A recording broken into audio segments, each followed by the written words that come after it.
Welcome back to my YouTube channel. Always good to have you. Hey, happy people. This month we started a conversation on mental health.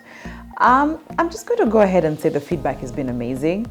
A lot of you have felt it's okay for me to talk about mental health because the conversation is now out there open. Please let nobody ever make you feel less of a person because you have talked about mental health. I know we live in a society where unfortunately there's a lot of shaming around mental health. There's a lot of stigmatization. It's almost like, oh, you're not okay if you're talking about mental health, but who cares? We are going to thrive, okay? So today I wanted to share with you what I've learned so far, right? I've been on a healing journey for a while.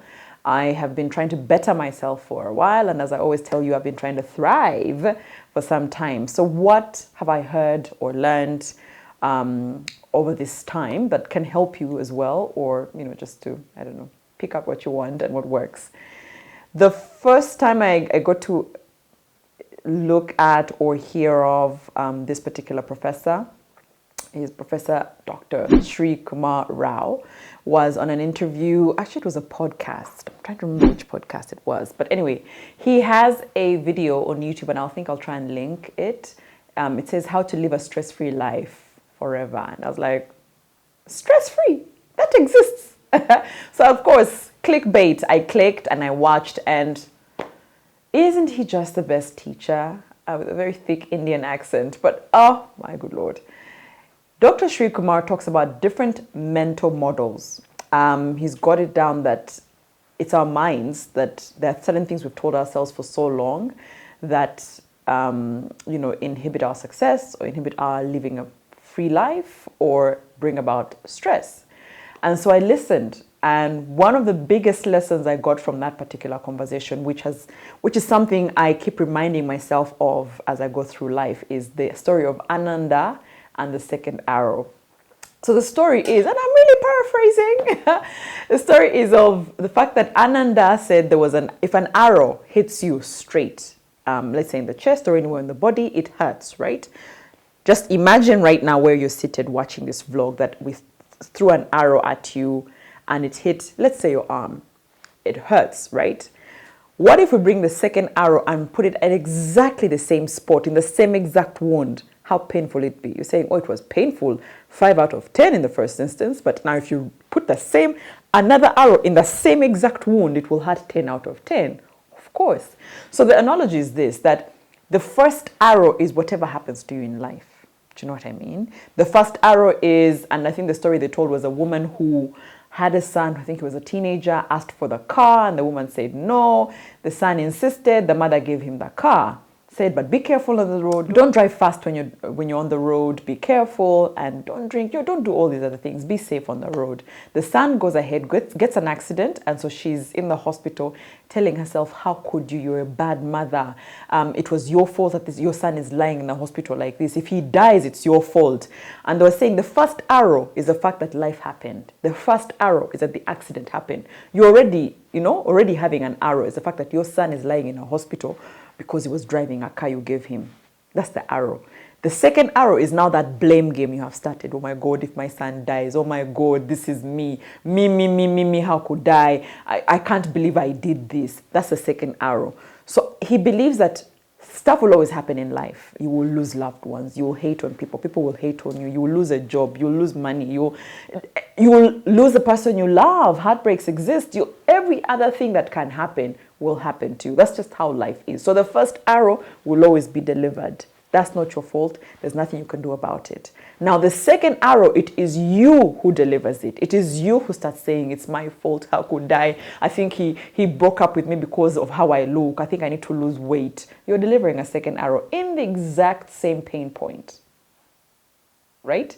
I think I lost that job because I wasn't good. I think me. You start to blame yourself. That blame game is that second arrow. So I keep reminding myself in life to not deliver the second arrow. So be like Ananda. Do not deliver the second arrow to yourself. And kind of in the same mental models, the second thing that Dr. Sri Kumar spoke about that I really love and I keep with myself these days, and if you're my friend, I've told you the story. He said, imagine yourself watching a movie, right? The movie you know what, I like Money Heist. And Tokyo and Lisbon and everybody is shooting up in the bank. Gunshots everywhere, right? When the episode ends, are there bullet holes in your house? No. Is there a fire and smoke in your house? No. So you mean they threw a grenade on TV, light up, but there's nothing that happened in your house? Yes. So you kind of have to look at life the same way, like a TV screen or like a movie playing out. Stuff should happen, come and go, come and go, come and go. But that also applies to the good stuff. So even when you get like a good feeling or something has happened or you're in love or things are really going well for you, they should come and go, come and go, come and go. You should not. It's almost like how they tell you in the Bible, be still. You just be still and life should just happen. It's a movie. You're watching it unfold in front of you. When the good thing happens, you're like, oh, that's so sweet. That's amazing. Bask in the glory. Enjoy it. When the bad comes, that's terrible. It will pass. It will go. Not when it snows in the movie, you don't freeze, right? So it's the same thing. So when bad things happen in life, let them come and go. Let them come and go. Don't become broken and painful and hurt and you become your problem. And then when the good thing comes, you become the good thing that you can't imagine the good thing leaving. So you don't want to experience any other good thing because for you, this is the best thing that has happened to you. So there can't be any other. I have to hold on to it. Friend, let it go because there are many other things that have to happen and another good thing comes. Are you with me? Please. So in your life, watch it like a movie. Let the good come and go. Let the bad come and go. That way you're not really attached to emotions. You're experiencing life as it comes, right? The third thing that I've learned, and this was from Michael Singer. If I have not told you about Michael Singer and his book, The Untethered Soul, I don't love you. Yeah. So there's a podcast interview where Michael Singer was explaining that I think this bird had fallen into the water and was trying to get out. And he remembered that there's a time when, because the current is now swimming against him, and there's a time where he moved a certain way and he was able to sort of move and beat the current. But now he can't find, was it the way I moved left, I moved right, did I stay still, what did I do? And so the more he fights and fusses, the current hits him so hard and almost drowns him. Until one day he's tired and he just decides to float and just let it go, let it be. And in the resting, in the letting go, he found that the current wasn't fighting him anymore. He wasn't fighting the current and the waters were not drowning him. He was just gliding. In fact, he was enjoying it this time. And it's kind of like life, right? The good come, the winds blow. And if you are trying to say, I think this time I should fix myself like this. I think this is how I fixed last time that I managed this problem. I think last time I was able to jump. Friend, it's going to whip you. So instead of sort of fighting against the current and, be still and just know that this is coming. This is going to go away. All will be well. If this is a good moment, I enjoy it. Just like how I told you about the other mentor model from Dr. Sri Kumar. So if you didn't understand the other one, hopefully this of the bird will always remind you that, okay, stuff is happening. I'm about to break down. Float. Let it go. Just rather than fighting this, I am going to just breathe. You do you. I don't know what you're doing, but me, I'm just being calm. It's hard, but try it. Because actually it's harder when you're fighting it. So rather than fight against the current, just float. Two more things. So one is something I learned from, and I call her my spiritual sister, my spiritual mama. She's called Precious and she's got a ministry called Wise One. It's about women, really. It's how to empower women to know who God is. And so if you don't subscribe to that, it's fine. But she has this thing where she tells all the women who she talks to that you need to go within because you have all the answers. So you know how you call someone, Precious, can you believe life is not good? Oh my God, I'm sad. She's like, okay, mama, go within. You have all the answers. And you're like, I called you to give me answers. I didn't call you to tell me. I have the answers. But But she's like, no, you do. You do. God has given you all the answers you need for life. God has given you all the tools you need for life. So go within. When something happens to you, ask yourself, first you go within and give yourself time to think and say, how can I manage this? How can I solve this? Which is not the first thing we all do. Most of us, when things happen to us, we call our best friend, we call our mother, we call Precious, who then yells at you, go within.